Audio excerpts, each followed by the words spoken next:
Good day, lovely people. This is Professor Matt, and welcome back to the Too Many Guys Sports channel. And as I promised in the last episode of the decolonization series, this is also another long overdue Eastern European League update.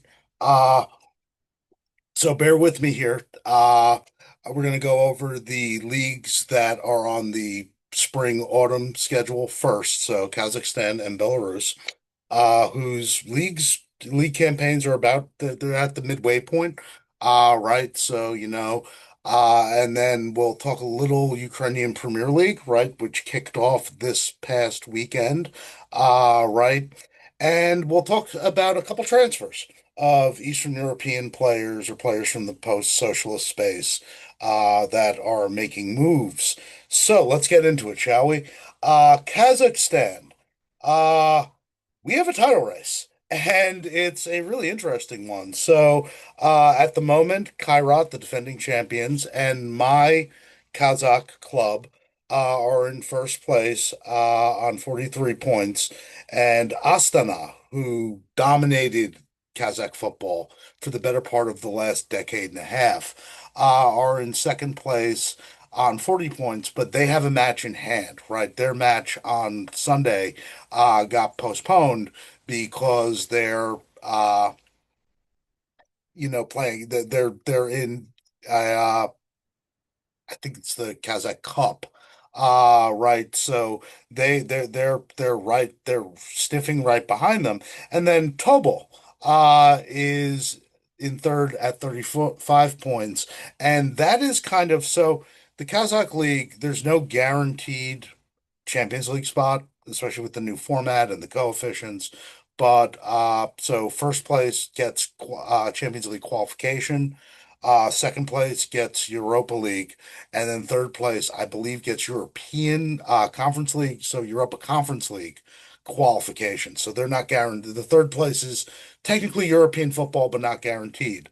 Uh, and it's been fun. The league is pretty top heavy. I mean, and that's to be expected. And that's a lot of leagues around the world. It's not just a byproduct of, being in post-Soviet Central Asia.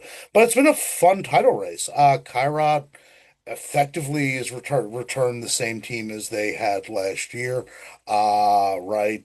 The one noticeable difference is, the defense, which really that was Kairat easily could have won the league 2 years ago, but the defense was asshat. Defense is good now. It's a little unstable, but mainly because of injuries. But when they get everybody back healthy, I think they're going to be all right. And Alexander Martinovich, who's like 36 years old, former Belarusian international, played in Russia. I think he played briefly in Ukraine too. I'm not totally certain about that. He's been a revelation. He's actually been really good. And his leadership skills in that back line can't be underestimated. Astana, the Chasers, I said this on the preview episode with Chelsea Mike Shustak. I thought they were going to be sneaky good this year, and I'll be honest, I didn't know how good they were going to be, particularly because they have the league's leading goal scorer. A guy who I was not aware of, a 16-year-old winger by the name of Dusan Stapeyev, excuse me, Stapeyev, like Saturday. Stapeyev. Uh, Again, totally unaware of this guy. He just made his, in the last international window, made his senior debut for the Kazakh national team. This kid's a player. Right. And so, I mean, it's kind of crazy that the 16-year-old is the leading goal scorer of any league. So, you guys can watch the Kazakh League free on OneFootball. They also have a YouTube channel where you can watch not live matches, but replays. We have a title race and it's a fun one. So we'll see what happens there. In terms of like disappointments, because like the relegation slots, I could have called, I think I did call this. It's the teams that came up last season, which tends to happen in the Kazakh League. Uh, The one major disappointment, I guess, so far is Ordubasi, who were the champions 3 years ago. And right, they sit mid-table in seventh place. And I it's a classic case of, okay, you've won something, but then you have to strengthen from a position of strength. The core of that team is the same as it was 2 seasons ago, but it's just stagnated. And so, yeah, they've been a remarkable disappointment. Right. And at the moment, I can't see them, I mean, barring like a collapse from a bunch of the clubs above them, I can't see them getting, sniffing European football. That's Kazakhstan. What about Belarus? This one is crazy because I came onto this, channel a couple months ago, and with chest, when Mike Shustak was like, "How can Dynamo Minsk not win this league?" And I'm like, I don't think there is a scenario. I was freaking wrong. Right, because if you look at the table, this is crazy. So in first place is Maxlin Vitebsk, probably saying, "Who the hell are they?" And so was I. This is a club that, mid-table, solidly mid-table, and yet they're leading the pack in first place, which it's the same math as the Kazakh League. First place gets Champions League qualification playoffs. Second place gets Europa League, and then the following two, and then the next spot, the third place, gets Conference League playoffs. Uh, so yeah, this club came out of nowhere. I didn't have this on my bingo card. Right. Second place, Slavia Maros at 31 points. So there's a pretty big gap. I mean, there's a 8 point gap between first and second. Uh, which I'm not shocked about because they've been fairly competitive over the last couple seasons. And then Torpedo Belaz, right, in third place with 29 points. Technically, they're tied in third with the two-time defending champions Dynamo Minsk, also on 29 points. And like I said, this is shocking to me, right? Because, Dynamo was kind of bringing back the same core of guys. Their spine is intact. But they did, make some moves back in the January window, right? To freshen up the squad. The defense, though, has been rancid. Particularly the fullbacks. They don't have fullbacks. Or let me rephrase that. Their left back isn't a left back.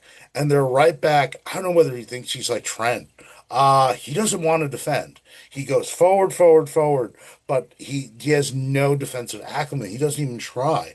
And this has been an issue because Dynamo Minsk, if you look at their goal difference and goals allowed and goals scored, they're still one of the best. I think they're the second best offensive team in the league, but they have been leaking goals this season. And that is a problem. And, the transfer window is obviously still open, but I have no idea who they can get to patch up these leaks. They need to demote their right back. This guy's terrible. So that is that has been a surprise. And yeah, I mean it's the year of the underdog in Belarus so far. I mean, we'll see what this all looks like come like, Halloween, where you really, with the league ending in late November, you kind of really get the sense of, what's what. But yeah, an 8 point gap. Did not see that coming. So, we have a bona fide title race in Kazakhstan, and we have one of the most inexplicable kind of Cinderella stories in Belarus. So, league's worth paying attention to, guys. Speaking of another league, which is near and dear to my heart and, this podcast's heart, the UPL, the Ukrainian Premier League, has returned after its hiatus. And right, I talked about this with Chelsea Mike when we were on the last time back in like March. Look, this is now the third full season of Ukrainian football since the invasion, and the problems of this endless war keep multiplying, right? The league is in not great shape. Our coefficient has dropped like a stone to the point that, first place is no longer guaranteed uh Champions League football. It's you get put in the playoff. Second place isn't even guaranteed Europa League football because you have to go into a playoff. So things are a little bit dicey right now, and like there's not that much money coming into the league, right? And players, particularly foreign players, I Byron Robb asked me when we were out for the Coach G Memorial Weekend. Does Shakhtar still buy Brazilians? And I'm like, yeah, but not really good ones because why would you, even if you're an 18-year-old, why would you go and play in a goddamn war zone, right? Go to Portugal, go to, the Spanish second division or something. Don't go to Ukraine. Go to Romania, right? You're at least going to be playing in front of crowds and there's not air raid sirens and stuff. So yeah, the impact of the war is really being acutely felt, and I we want this thing to end because we want this thing to end, but there's also the, footballing part of the equation. If this war just keeps going on the way it is, I have no idea what Ukrainian football is going to look like in 3 or 4 years. The tea leaves, they don't speak good things at the moment. But the league carries on. And to be frank, in these circumstances, the fact that football is still being played in the country is a good thing, not a bad thing. So, in terms of, the contenders, right, we have my club, Dynamo Kiev, the defending champions, who return the vast majority of the team that won the league last year. I'm expecting a lot of the same, even better, right? Because this is Alexander Shavansky's second season, Shavorsky, excuse me, Alexander Shavorsky's second full season as the full-time manager, and his imprint on the team and its identity is really is becoming more apparent, right? And unlike Shakhtar, that rose to prominence based on its ability to buy young Brazilians before everybody else did. Dinamo has the advantage of being the historically biggest club in the country and having a really fantastic youth development system. So some of the younger players who got some starts towards the end of last season. It's going to be interesting to see how they, fill out and develop within this squad. They won their first match over the weekend, very convincing, 1-0. Not overwhelming, right? And it was actually more of the B team because they are currently playing midweek in the Champions League playoffs. Uh, but a convincing win nonetheless. And if you put a gun to my head and said, who do you think's going to win the league this year? This is not, Dynamo bias. I think we're the favorites, right? Barring, any big outgoings. And there was some talk of Vladislav Venant, our well, he's going to be 22 this month, year old striker leaving.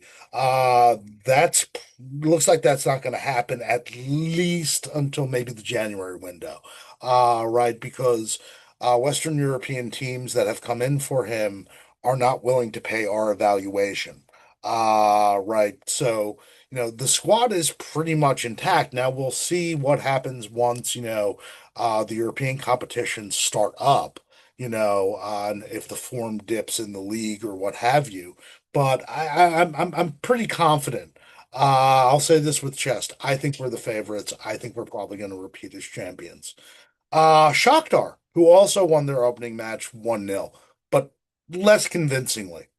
Look, I'm not going to bet against Shakhtar because that's a fool. If you've been paying attention to Ukrainian football at all over the last 2.5 decades, that's actually kind of a fool's errand. But things are weird. Right. They're not bringing in, there are Brazilians. I'll talk about one or two of them in a minute. They're still bringing in Brazilians, but it's not the same caliber of Brazilians. And there's been a lot of turnover in terms of the manager. They're on manager number 3 at the moment. right? Because the manager last year, who won the cup, by the way, they beat Dynamo in the Ukrainian Cup, which is why they're in Europa League, the Europa League playoffs, because that is still a Europa League spot. Uh, right. Uh, he dipped to, become an assistant. So, the current manager is a guy of note who I didn't even know was managing. Now, to be fair, I don't follow the Turkish league. Arda Turan. That's right. Shakhtar's current manager is Arda Turan, who I was convinced was actually still playing. I didn't know he was a manager. So there's been a lot of turnover, a lot of uncertainty, a lot of moving parts in terms of the club hierarchy. And right, they have some really, really good players still, but you know, it's a squad kind of devoid of leadership. Taras Stepanenko had no knees, no legs, and he had to call it a career. But the loss of him and guys like, Yaroslav Rakititsky, I don't think you can you can't replace the leadership that they had. They were like coaches on the pitch, even though physically, they were declining. Right. They speaking of Tar Stepanenko, they haven't replaced him. They have no DM. They've been rolling out this guy Marlon Gomez, and I gotta keep it real. Marlon Gomez is not a DM. He's an eight who's masquerading as a DM, and I'm worried. I am worried about their midfield, because they can get away with this about you know 7 or 8 out of 10 times in the league because the bottom half of the league isn't that good. But when they play the better teams, I have some questions. I have some questions about this, and I don't think it's going to work in Europe. They need a DM badly. There's also some question at the striker position, right? Because their goal return from the number nine, they're out and out, center forward last season was pitiful. Lanacia Torore is just a dude. Let's be real. And they brought in a young Brazilian, a guy by the name of Keanu. I don't know. Elias, who I never heard of. He played a bit. They got him in January, so he played a bit towards the end of last season. He looked okay. He scored the one goal in the opening match, but he's not particularly exciting. I mean, I'm not going to write them off, and I would suggest Shakhtar's probably going to finish second. But I'm not that impressed. So talked about Dynamo, Shakhtar. Who are the other clubs to watch out for in terms of maybe making a push for European football? Well, Alexandria, who surprised the hell out of me last year, but probably shouldn't have surprised me because, they were the one of the clubs where all one of the two clubs where all the Dnipro refugees went to. Uh they look solid, and they also won their opener. Uh I don't think they have the squad depth to compete for a title, but I think they are going to be in or around the European spots. So I don't see a drop off there. And ditto Politsaya. Right. They curb stomped Party Lviv, who I'll talk about in a second. Right. But they also have European football for the first time ever. And I'm wondering how that's going to impact them in the league. Because last year they were very good. And again, that's the other club where all the Dynamo refugees went to. They were really good last year, but they were really good because they only had to play once a week. Uh, there could be a drop off coming. And if there is a club that can maybe benefit from that, it's actually Kaparti Lviv. They're my kind of dark horse team to finish in the Europa League spots. They're very solid and very quietly they've assembled this squad of homegrown talent, but also, they haven't done Shakhtar, but they've bought a lot of younger foreign players, particularly from Latin America, not strictly Brazilians. Right. And I have a feeling that they're going to probably outperform what they did last season. They finished a very solid seventh last year. I can see them finishing third or fourth if things go their way. In terms of relegation, this is kind of easy. So, the two clubs that were promoted, Kudovica and Epicenter. By the way, I love that goddamn name, Epicenter. Komsomolets Podolski. I can't see either of these clubs, uh, staying up. Particularly Kudovica. Epicenter might have a chance. They brought in a couple Dynamo Kiev youth players in on loan. But if under normal circumstances, aka there isn't a war going on, I'm not certain if they even get promoted. So it's going to be interesting watching them. But maybe they survive because there is an established club, which I'm terrified about. Right. And this is one of the byproducts of the war. Ukrainian clubs that don't get European football and don't get European money, regardless of how big and historic they are in serious danger of getting relegated. And then once you get into that Pashaya Liga, yeah, man, things can get bad. You can vanish, quite literally. I'm worried to death about Zoroya Luhansk. Now, Zoroya is, a established, Soviet era Ukrainian club. They, much like Shakhtar and a lot of the other the Eastern teams from the Donbass, are refugees, right? Uh, you know, but they've done a great job of not just staying up, but also being rather competitive. They've been in the Europa League, they've been in the Conference League. The problem is, their youth development system, which is very good, because they don't have the funds. They've been picked apart, by mainly Dynamo Kiev, like vultures. And yeah, Dynamo will give them a couple guys to, here's some youth players, we'll loan them out so you can make up your squad. But that squad's looking barren, and their best defender, and arguably their best player last year, Bagatov, moved to Turkey. And the defense was a bit of a problem last season. I can't imagine it getting any better with him now out of the equation. I'm generally worried about them. And they have a really good young goalkeeper by the name of Sataputin, who rumors are might also be on the move. Maybe not during the summer window, but in January. And I'll tell you what, if he goes, I there's a chance. I think they'll survive, but barely.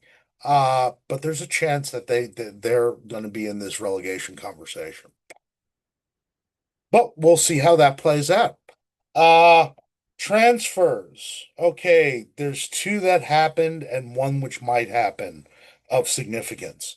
The first, and this was just announced yesterday, so if I had recorded this when I originally planned, you wouldn't have been hearing about this. Ilya Zambrani, former Dynamo Kiev center back, who's been plying his trade at Bournemouth for the last couple years, will officially be on the move to Paris Saint-Germain. I love this move. I love this move in terms of his career trajectory because, right, if PSG has a weakness, it's center back. It's Marquinhos, and I think he slots in and starts right next to Marquinhos, and Marquinhos is getting older, guys. And so he might be the long-term Marquinhos replacement. Because remember, Zambrani's still stupid young. Uh, and he offers something different from, Marquinhos. Marquinhos is more of a finesse center back. Ilya Zambrani is not a finesse center back. He's a big, he enjoys physicality. He likes the aggression, and he's very cerebral. So I love this move. Part of me wanted Liverpool to get sort of involved in that because I still think we need another center back, and it'd be cool to have a Ukrainian guy at the club. But I'm happy for Zimbrani. I've always liked him. The other move, so the Zimbrani move's kind of big, right? The next move, which happened literally over the weekend.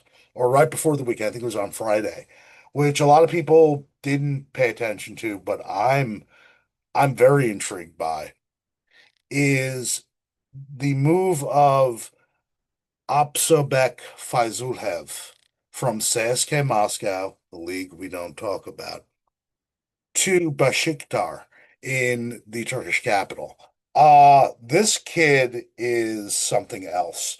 He's 21 years old, right, literally just turned 21, and he started out at Pyoktar, Tashkent, the big historic, Soviet club in Uzbekistan. Uh, and then, 2 years ago was transferred to CSK Moscow. I did not see him in the Russian league because I don't watch colonialist leagues. Well, I shouldn't say that because I do watch the Premier League. That might make me a little bit of a hypocrite. I don't watch currently actively engaged genocidal colonialist league. I don't follow the Russian league, but I follow Uzbek football and I've heard some good things. And he he was a revelation during the last Asian Cup, and he was voted the best young player at that tournament. He has now been voted the best young player in Asia the last 2 years. And right, he was a big part of Uzbekistan qualifying for the 2026 World Cup, which, by the way, this is the first time I think I've gone on the air, at least in terms of Eastern Europe, since they qualified. So Uzbekistan, right? Post-Soviet space lives, and I'm going to get myself an Uzbekistan kit at some point in the next calendar year. Right. So I'll be rooting for them. They'll be one of the teams I will be rooting for in the next World Cup. So this is a big move for him because just getting the fuck out of Russia is a positive thing for your career trajectory at this point. And here's the thing. Yeah, the Turkish league, it's not top five, but it's nailed on top 10. And because he's so young and because he's going to a fairly, high profile club, this is a stepping stone because I'll keep it real. I can see this kid playing in Spain, in England, in Germany in a season or two. I think he's that good. He impressed the ever-living hell out of me, for the Uzbek national team. And the compilations that I've seen, I've done, again, not watching the Russian league, of his time in CSKA Moscow, you know, and when you're 19, 20 years old, and you're the best guy on the pitch, which is what it seems like, you're doing something good. So the future is bright for this kid. The future is bright for Uzbek football, by the way. So I'm as pleased as punch. And again, he's 21 years old. He has 27 caps for the national team already, and he has 8 goals. That's a really, really good return. And he's a nailed-on starter. So he's a guy to keep your eyes on. Remember the name Opsobek Fazulhev, not Faizulin. He used to play for Zenit St. Petersburg. Wow, brain fart moment. Time machine. Okay, and the last transfer hasn't happened, but it might. So for the last literally 2 years, usually at this time of the year and in January, I come on here for an Eastern European preview.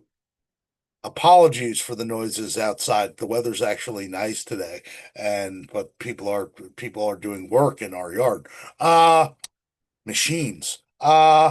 I believe the people are also from a company called Weedman, which is outstanding, but that's neither here nor there. Weedman. Uh Every time I do one of these during a transfer window, I invoke the name of Shakhtar midfielder Georgi Sudakov because he's their best player, and he may actually be the best player in Ukrainian football at the moment. He's still relatively young. I think he's just turned 24. There are rumors about that he is bound for the Serie A and to defending champions Napoli. Napoli apparently are preparing a bid somewhere in the range of 35 to 45 mil, potentially with add-ons. Uh, It's time for him to move. He has outgrown Shakhtar. He's outgrown the Ukrainian league. Let's be real. Right. And Napoli would be a pretty success. I think he'd fit in there. He wouldn't necessarily start immediately, but here's the thing. Okay, if he's going to be that sort of attacking creative midfielder, yeah, Kevin De Bruyne at the moment's ahead of him.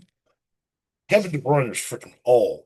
And having a young apprentice that can kind of rotate with De Bruyne. And right, apparently our recycling is also being taken out. Right, would be a good thing, not a bad thing. Right, because I can't imagine De Bruyne being there for more than 2 seasons.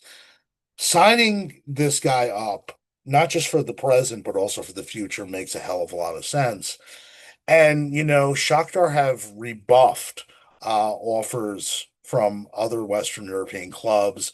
I think Galatasaray back in January made a big push for him, but, they rejected the offer. I think this is a little different. And I say that, circling back around to, hey, there's a freaking war going on. Shakhtar need the freaking money. They desperately need the money. And he is their most sellable asset. And, if you unload him, okay, you're losing something on the creative side of the midfield. You can then take that money, reinvest it, and get a proper defensive midfielder. So, like, there's your defense isn't scurrying about like chickens without heads. I think this deal goes through. I hope this deal goes through because, right, Napoli is the, city of my Italian side of the family. They are my Italian club. I'd like to have a Ukrainian there, right? Because they've got rid of all the Polish guys. So, hey, it'd be good to have another Eastern European up in the house. So I think this is actually going to happen, especially because it's a serious offer. And right, it's good for Napoli. I think it's good for Shakhtar because like I said they need a DM badly. And it's good for Ukrainian football because he has to his development, right? Because he's still young enough where he's not really hit his prime. He needs to go and play football in a top five league. He has to leave. Anyway, this is Professor Matt. This is the Too Many Guys Sports channel.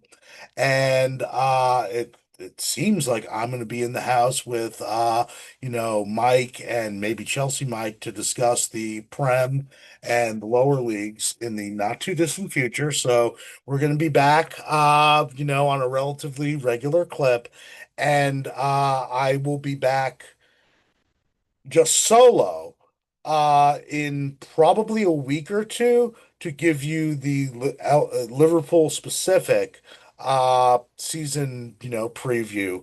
And I hope that me and Celtic Cam can get together and do another Scouse and Celtic episode because there are some topics that we really need to discuss. Anyway, gang, hope you're all well. Das vidania.